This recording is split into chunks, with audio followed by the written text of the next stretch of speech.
they're legit kind of in the middle of nowhere.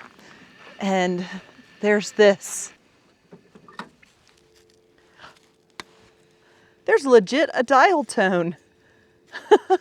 Can't believe this phone actually works.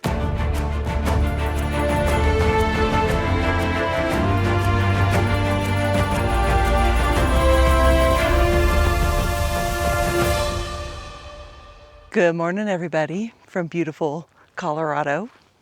If you're new to the channel, I'm Katie, that's Tuck, and we're on a pretty massive road trip. I'm out of breath a little bit. I'm not used to the altitude anymore. You finding good stuff? Is there good smells? When's last we met, I was on the ferry from Vancouver Island in Canada to Port Angeles in Washington. And I landed in Washington, visited some friends and family in the Olympic Peninsula and Seattle, and then hightailed it to Colorado. I have been at home in Colorado editing videos like mad, and I am finally caught up. And this video is about the closest to real-time video that you're probably going to see, because I am out of edited videos. Today is Wednesday and I have to publish this video on Sunday. So pretty darn close to real time. I needed to sit somewhere free for a little bit to be able to edit my videos. Plus I switched out a bunch of stuff on the Jeep for more summer activities rather than the winter stuff. I probably don't need my snowshoes in Mexico, probably. And I got some car repairs done. The Jeep was in the shop for like 2 weeks, and got my thermostat fixed, plus an oxygen sensor that needed to be fixed. And I got spacers put in to compensate for the weight of the winch on the front bumper. So it rides much more nicely now. And I did something else. What else did I do? Oh, I got new brakes and tires, because I needed new brakes on the front brakes, and I needed new tires. I am running through tires about twice as fast as I was expecting to on this trip. I rushed back to Colorado so quickly, mostly so that I could go to my brother's wedding. My older brother got married in Mexico on a little island called Isla Mujeres. And it was lovely. It was a beautiful wedding on a beach. And I'm so happy that I made it back in time to be able to get to that wedding. And I gotta go down a steep hill right now. So hang on. So, as always, it doesn't look that steep in the camera, but this little portion is pretty steep. Hang on, Tuck. Tuck's like, I'm going ahead. Okay. You're running away from me? I'll let you eat it, whatever it is. Is that a skull or a... Oh, it's got teeth. What is it? It's part of a skull. And you're very happy about that, aren't you? Like, do not take this away from me, Mom. I love it. My little quick trip to Mexico also took place during the Dia de Muertos celebrations in Mexico, which I'd never been to Mexico in that time of year. And wow! Dia de Muertos is a holiday that's kind of a mesh between Aztec and Mayan traditions and Catholicism and Halloween. The first night of celebration, the children of the town dressed up for Halloween and went trick-or-treating, and we gave out candy sitting in a little street-side restaurant and tossed candy to the kids. And the second night was the parade of the Catrinas. And the Catrina is a kind of skeletal mother figure, bride figure, female figure that is used to represent those who have passed. And the third day of Dia de Muertos, the families typically spend time at the local cemeteries visiting with their loved ones and having picnics and celebrating and cleaning up the cemeteries. That's kind of a brief synopsis of Day of the Dead. And so after all of that, I have found myself back in Colorado, and it's time to hit the road again. Aurora! Good boy!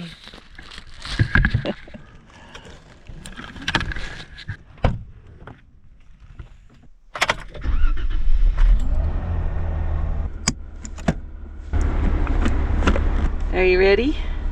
Are you ready to go? You ready for more grand adventure? Winter has come to Colorado, so it's a little chilly outside, but there's no snow.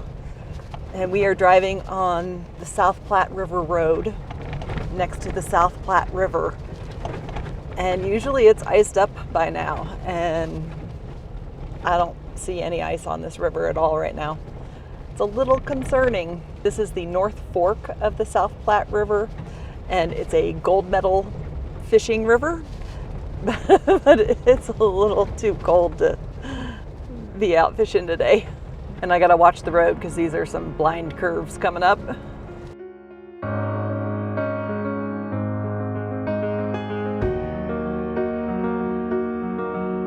There used to be a rail line through this canyon, and this is a monument to one of the railroad engineers.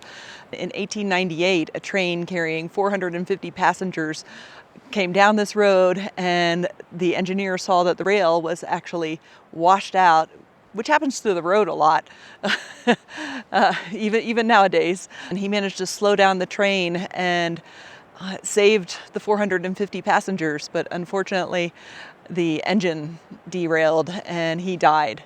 And this is a memorial to him because he saved all those passengers. And his last words were, "Tell my wife I died thinking of her."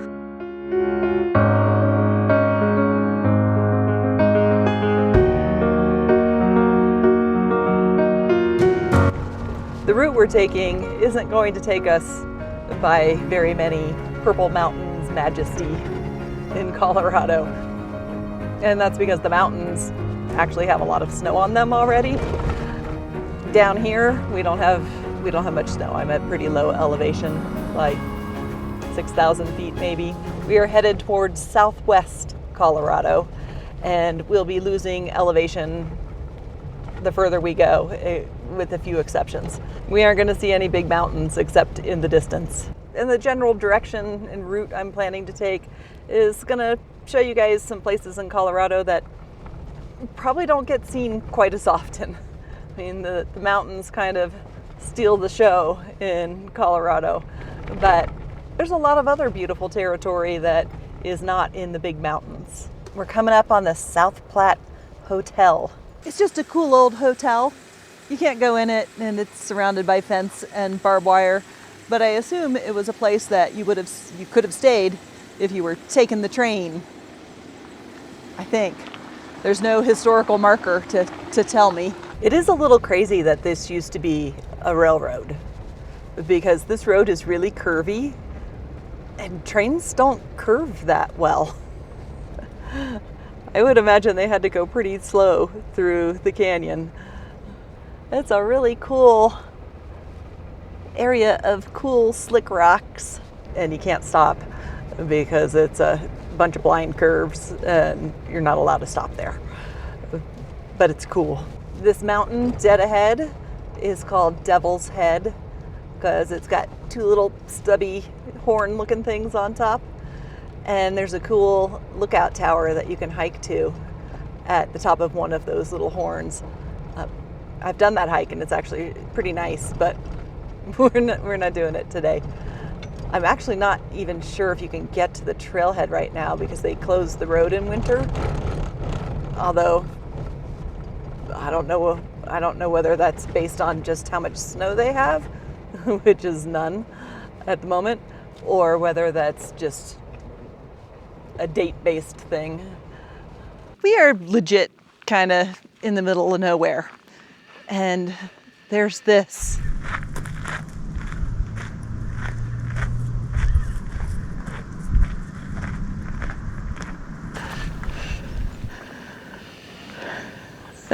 Haven't seen one of those in a long time. There's legit a dial tone. I can't believe this phone actually works. I mean, I don't have anybody I need to call. And it looks like it still only costs $0.25. That just makes me happy that there's a working phone booth here in the middle of nowhere. We have turned off the Platte River Road and are heading back toward Lost Creek Wilderness. This is a pretty dramatic little section of road that we're about to drive on. It's kind of narrow and has a really steep drop off. That section is not very long, but you want to be paying attention to the road here. Would love to send the drone up, but the wind is kicked up and the drone will not survive this level of wind. So I can't set it up. That would be very dramatic if I could.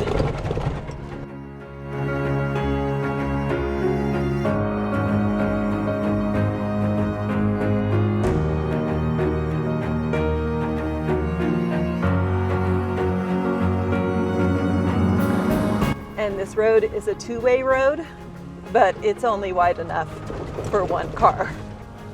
So you have to be paying attention for cars coming the other direction.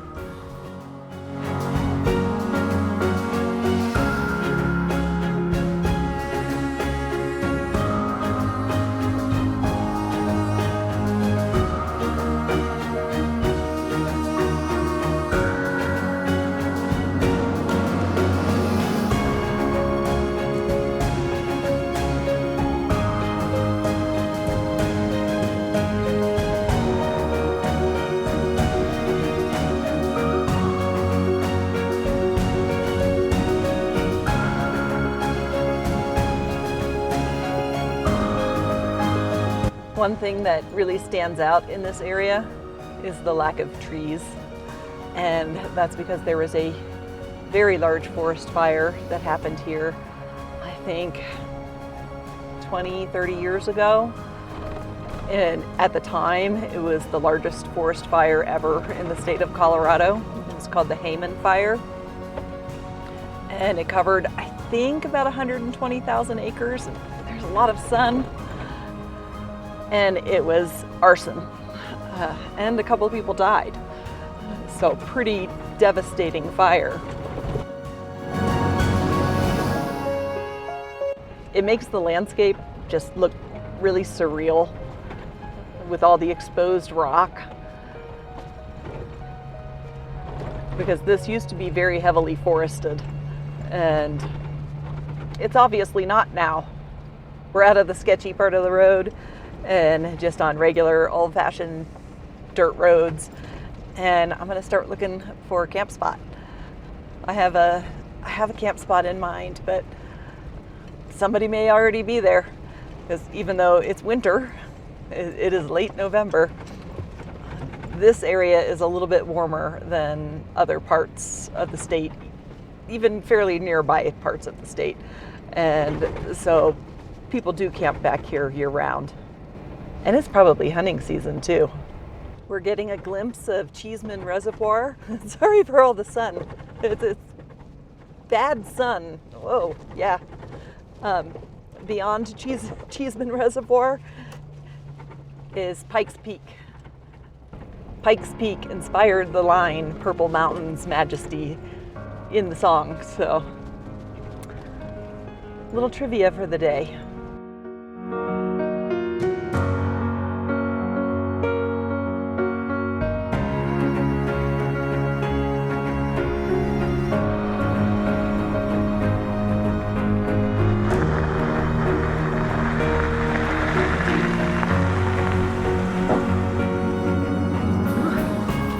My coat. It's a little chilly out here. Well, The power lines aren't super awesome, but the view is still pretty nice. Way out in the distance is Pikes Peak. And not so far out in the distance is little Tuck, who is eating something that he found on the ground. Oh, it's a bone. Yeah, did you find a bone? The wind's died down a bit, so it's a little warmer. But I am disappointed that there's power lines there. I've been here before, but somehow I didn't remember about the power lines. It's also a little disappointing that there's some graffiti. Yeah, somebody decided they needed to make their mark on the local rocks. With wintertime, dark comes early. I'm gonna dig into my ice chest and get some dinner. Ugh. Where is what I want? Oh, there it is.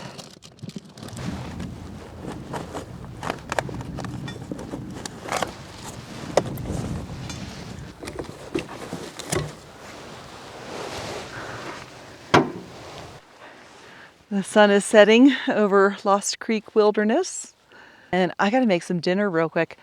I'm gonna make a grilled cheese sandwich. I've never made a grilled cheese sandwich on a camp stove, so we'll see if I burn it or not. Okay, the way this stove works, we open it up a little bit and let some fuel flow into the chamber, and then we shut it off, and we light it, and it makes kind of a big fireball. And I'm waiting for that fireball to die down, and then I'll open up the fuel again, and it should do what it's supposed to do. Okay, now it's dying down. Now I open up the fuel again.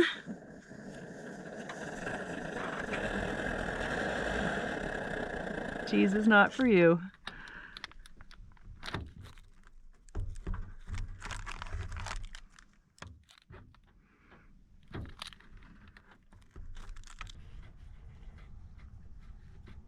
You want your food ball? There's your food ball. Yeah, good boy. I got him this ball that you put food in it and he has to roll it around to get the food out. It's good for keeping him occupied.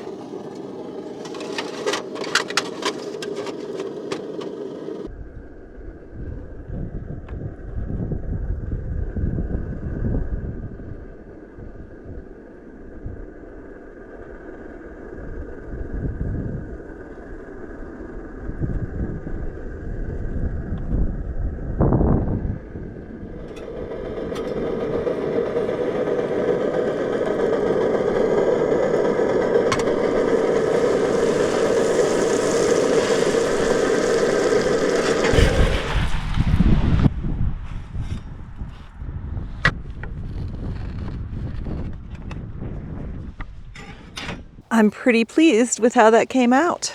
That's the exact level of cooked that I like. Cheese is melted, it's not burnt. Where'd your ball go? Where did it go? That's one of the risks of using the food ball, is that it could get lost. But I found it.